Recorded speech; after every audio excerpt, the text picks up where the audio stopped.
Assalamu alaikum. Uno de los nombres de Allah es As-Salam, que significa la paz o quien otorga la paz. Este nombre lo mencionamos después de cada oración, cuando decimos: Oh Allah, tú eres la paz, y de ti proviene la paz, ensalzado y glorificado seas, oh dueño de la majestuosidad y la grandiosidad. Por otro lado, el paraíso también se llama la casa de la paz. En el Corán se menciona como Darus Salam, la casa de la paz. Y el saludo de la gente del paraíso es As-Salam, la paz. Y aquí en esta vida nosotros les imitamos y nos saludamos con la misma expresión de Assalamu alaikum, la paz sea contigo o con vosotros. Hay una relación entre la paz y el paraíso. El paraíso es un lugar de paz infinita donde la gente de la paz disfruta eternamente. Y bajando a nuestro mundo, lo más similar a eso sería el ambiente de Ramadán. Ramadán es un paraíso por el grado de paz, tanto interna como externa, que se vive y se sienten durante este mes. A nivel interno, pues hay más comunicación y contacto con Dios, que es la fuente de la paz, quien da la paz, y eso aporta paz a nuestras almas. Y a nivel externo, el ejercicio de la tolerancia y el perdón entre las personas se traduce en una paz en el entorno familiar y social. El profeta Muhammad sallallahu alaihi wasallam nos confirma esta relación entre la paz y el paraíso en el siguiente hadith. Dice: no entraréis al paraíso hasta que seáis verdaderos creyentes, y no seréis creyentes hasta que os améis. ¿Queréis que os indique algo para amaros? Y dijo: extended o difundid la paz entre vosotros. En este hadith hay varios elementos relacionados con la paz. Dice: no entraréis al paraíso, que es la casa de la paz. No seréis verdaderos creyentes. Un verdadero creyente es una persona en permanente contacto con Allah As-Salam, la fuente de la paz. Y dice: hasta que os améis entre vosotros, es decir, hasta que haya paz entre las personas. Y por último lo confirma diciendo: la clave de todo esto es difundir y extender la paz entre vosotros. Ramadán es un taller para educarnos en la paz. Millones de personas salen de este mes con una gran paz interna y con una conducta más pacífica hacia el exterior. De ahí Ramadán debe suponer una fuente de paz para nuestro entorno cercano y para nuestra sociedad, y por consiguiente para toda la humanidad. El mundo entero debe notar la paz de Ramadán. En otras de sus enseñanzas, el profeta Muhammad nos dice: oh gente, vosotros, Yuhannas, extended la paz y dad de comer. No especifica a los necesitados, simplemente ofrecer comida a los demás. Tres cosas: extended la paz, dad de comer, rezad por la noche cuando los demás duermen, entonces entraréis al paraíso en paz. El camino de la paz espiritual y la paz social conduce al paraíso eterno. Y mientras estemos aquí en este mundo, pues intentemos hacer de nuestros hogares y barrios entornos de paz y concordia. Con eso los convertimos en pequeños paraísos, porque un lugar donde reine la paz es un paraíso.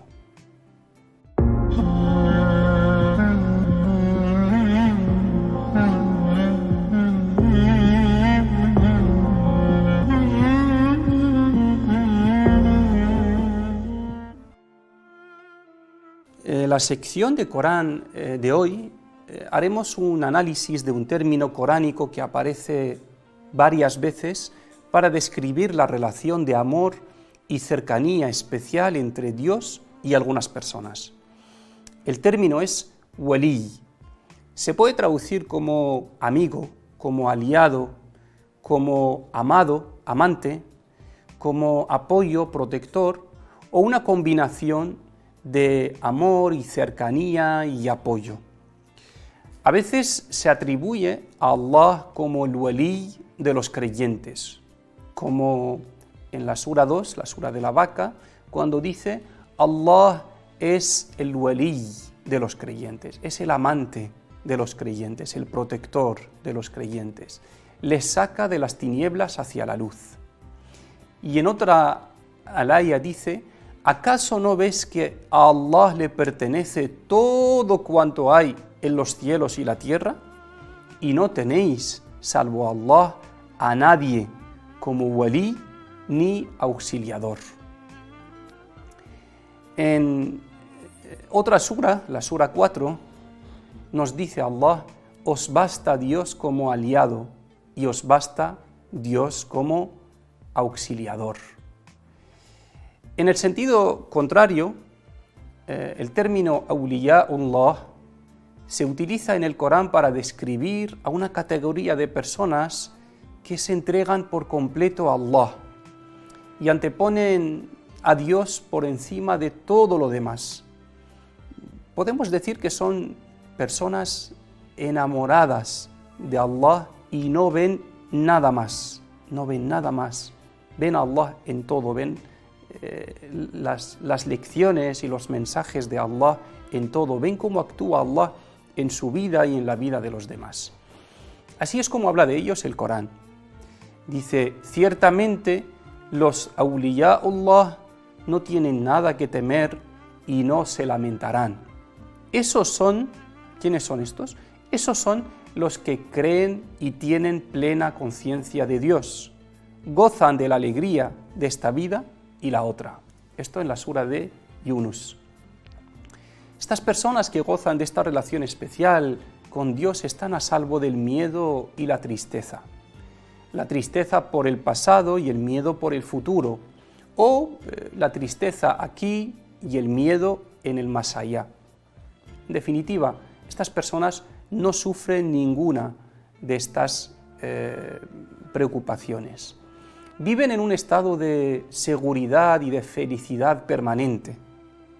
¿Por qué? ¿Por qué permanente? Sencillamente porque la fuente de esa seguridad y esa felicidad es una fuente permanente, es Dios. Quien basa su felicidad en algo inestable, como el dinero, las amistades, la juventud, la belleza, lógicamente su felicidad no puede ser permanente. La pierde en el momento que deje de tener dinero, amistades, juventud, belleza, autoridad. ¿Cómo identificar a estas personas en nuestro día a día? Un sahabi, un compañero del profeta Muhammad sallallahu alaihi wasallam, llamado Abdullah ibn Abbas, dice: son aquellas personas, awliyaullah, son aquellas personas que cuando las ves te recuerdan a Allah. Son unas personas que simplemente por la apariencia, por su forma de ser, por la luz que transmiten, la serenidad que transmiten, directamente te recuerdan a Allah. Wali Allah no tiene por qué ser un hombre mayor, humilde, retirado en una mezquita que se dedica a recordar a Dios todo el tiempo y no se relaciona con los demás. No, esta es una imagen, tradicional, una imagen en nuestro imaginario que no corresponde con la realidad. Waliullah puede ser tu vecino o tu vecina, el panadero de tu barrio, el médico, la cajera del supermercado, el imán de tu mezquita. Puede ser cualquier persona que pasa desapercibida a tu alrededor. Puede ser quien menos esperas que lo sea. Puede ser tanto una mujer como un hombre. Puede ser tanto una persona joven como una persona mayor. Puede ser tanto un rico como un pobre. No tiene nada que ver con estos parámetros. Es una cosa de corazón y de relación sincera con Dios. y por supuesto puedes llegar a serlo tú si te lo propones. La aya que hemos leído antes nos dice que son, además de creyentes, tienen conciencia de Dios, tienen taqwa. Y taqwa es una palabra clave en Ramadán. Si os acordáis de una de las ayat que hemos mencionado al principio de este programa, cuando la ayat del ayuno se llama, ¿no? Se os ha prescrito el ayuno para que tengáis taqwa.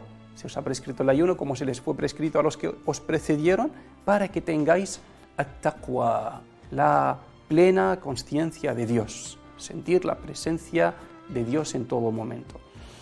Así que Ramadán también es una oportunidad para adquirir las características de Awliyaullah, de esta categoría de personas, y convertirse en alguien especial para Allah.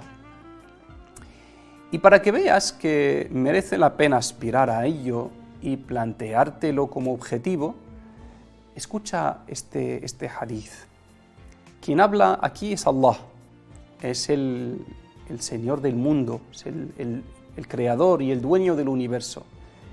Dice: quien perjudica, quien hace daño, quien toca a uno de mis awliya, de mis amados, le declaro la guerra. Le declaro la guerra. Así es como habla Allah de esta categoría de personas. Es capaz de declarar la guerra por una persona de estas que él ama y que tienen un lugar muy especial para él. Así que, bueno, ya sabes qué pedir en tu próximo dua. Oh Allah, hazme de tus awliya, además de cumplir con las características y las condiciones que aparecen en el Corán. Pues pedimos a Allah que nos haga de awliya Allah, que nos haga y nos incluya en esta categoría de personas que tiene todo este aprecio, todo este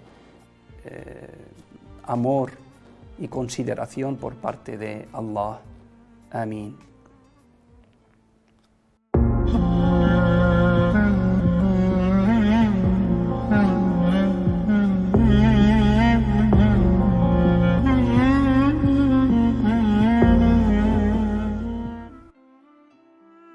En un artículo publicado hace un mes por la revista americana Newsweek, el autor, llamado Craig Considine, un profesor del Departamento de Sociología de la Universidad de Rice, empezó diciendo: ¿puede el poder de la oración parar una pandemia como el coronavirus?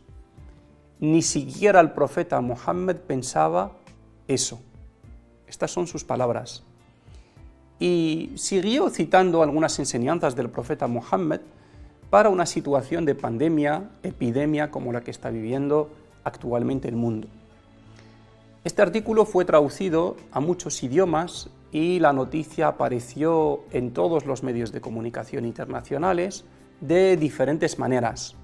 En España, por poner un ejemplo, el diario ABC publicó esta noticia con el título «Los increíbles consejos del profeta Mahoma para sobrevivir a una pandemia».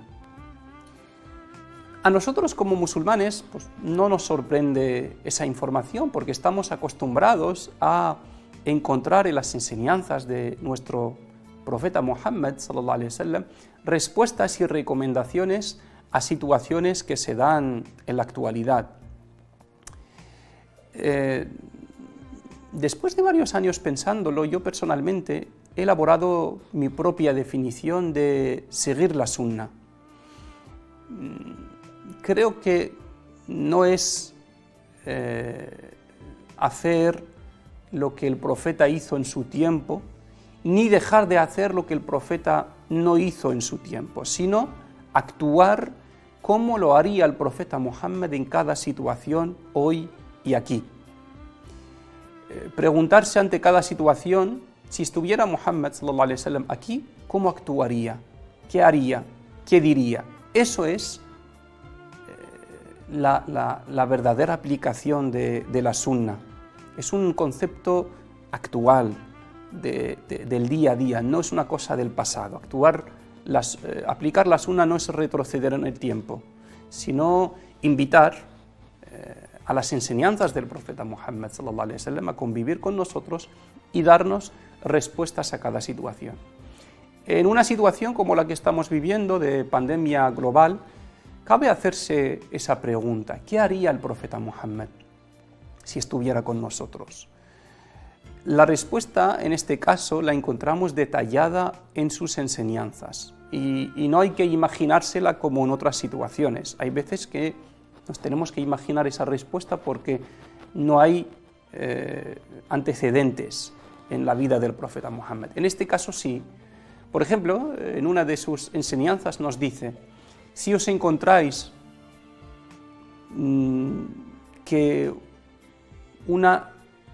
si os enteráis de que hay una epidemia en un lugar, no os acerquéis a él. Y si os encontráis en un lugar donde ha aparecido una pandemia, una epidemia, no salgáis de él.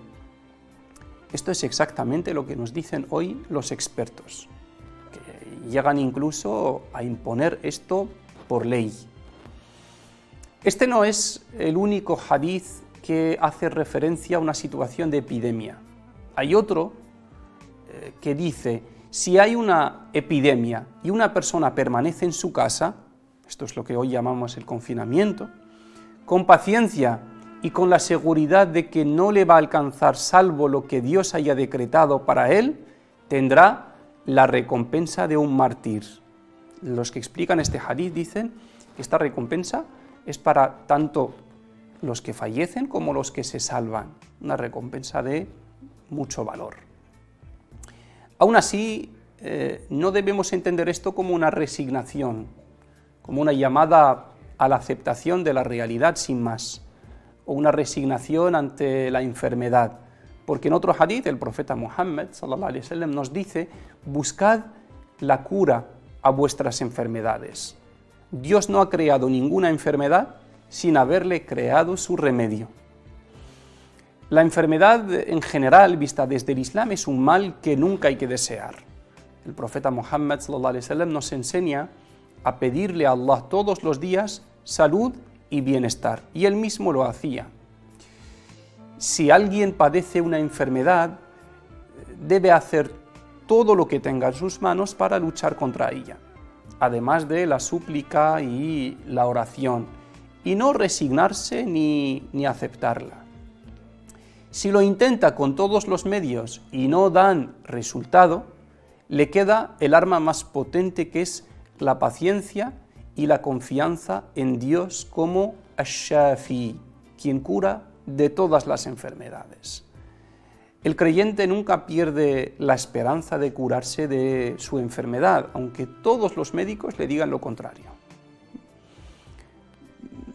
Y el profeta Muhammad sallallahu alaihi wasallam, aparte de lo que hemos citado, nos ha dejado muchas otras indicaciones de prevención para evitar la enfermedad antes de que aparezca. Pues, por ejemplo, la higiene. Nos dice: la purificación es la mitad de la fe. Nos enseña a hacer la ablución 5 veces al día para rezar. Nos recomienda la higiene bucal con el siwak o algo similar.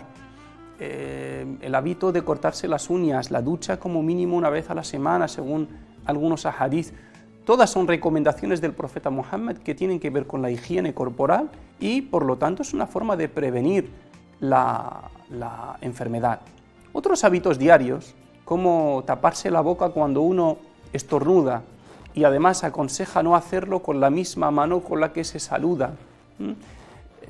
Otro hábito es no llenarse de comida, no llenarse la barriga de comida, como dice el profeta Muhammad sallallahu alaihi wasallam. El peor saco que uno puede llenar es su barriga, ¿no? Nos recomienda el ayuno, nos dice, entre otras cosas, el ayuno, ayunad para gozar de buena salud. Nos enseña a no usar agua contaminada y, por supuesto, no contaminarla. Nos dice en otro hadith, una persona enferma no debe visitar a una persona sana. Y lo mismo en otras palabras nos dice, aléjate del leproso como huyes, como te alejas de un león.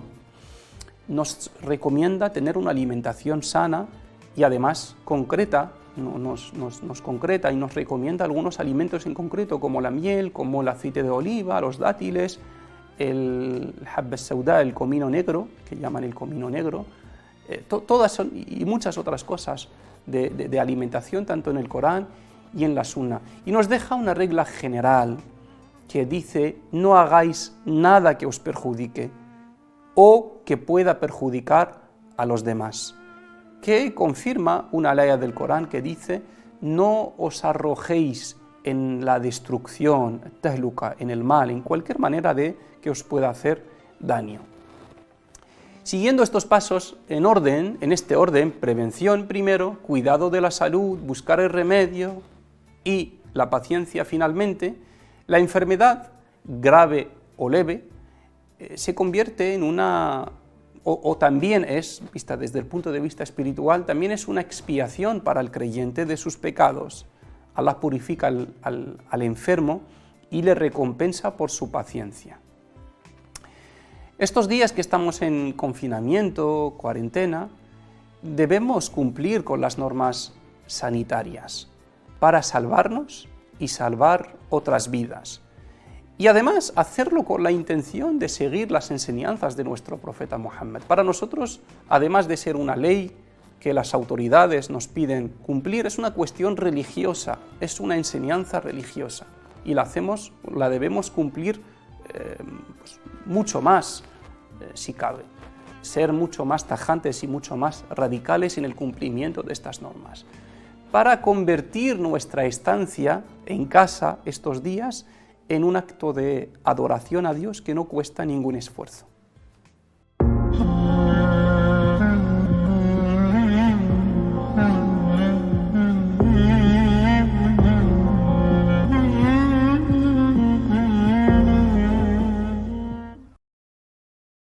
La pregunta de hoy es, ¿se puede rezar Tarawih, el rezo nocturno de Ramadán, a través de la tele o internet en directo?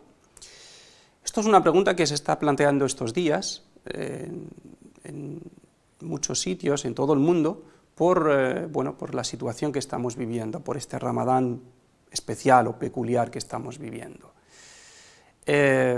Y bueno, opiniones, hay varias opiniones.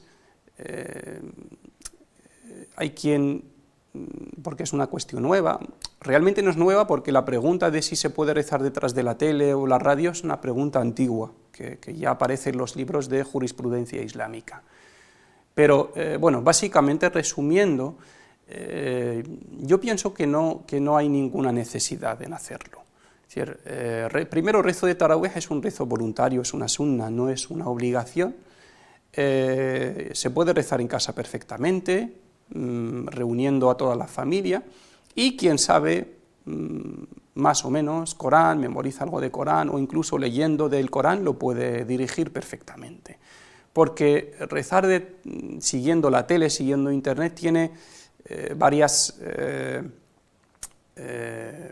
trae varios problemas en el sentido jurídico, ¿no? Porque una de las condiciones del rezo de la comunidad es que puedas ver al imam, seguirle, si se equivoca, nunca adelantarle, y todo esto no se da en el rezo a través de internet. Yo creo que no hay ninguna necesidad en planteárselo, y es una buena forma también para que en casa nos ensayemos o nos entrenemos a dirigir la oración, y perfectamente se puede hacer leyendo.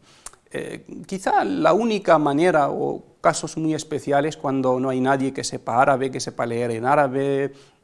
Incluso en este caso, si estas personas suelen rezar las 5 veces al día, con lo poco que saben de Corán, pues eso también les sirve para Tarawih, ¿vale?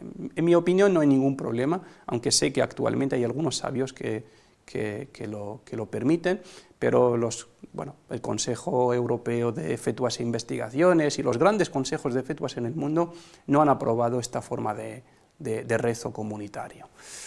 Y bueno, pasamos a nuestro ejercicio para acabar el programa de hoy. Nuestro ejercicio de hoy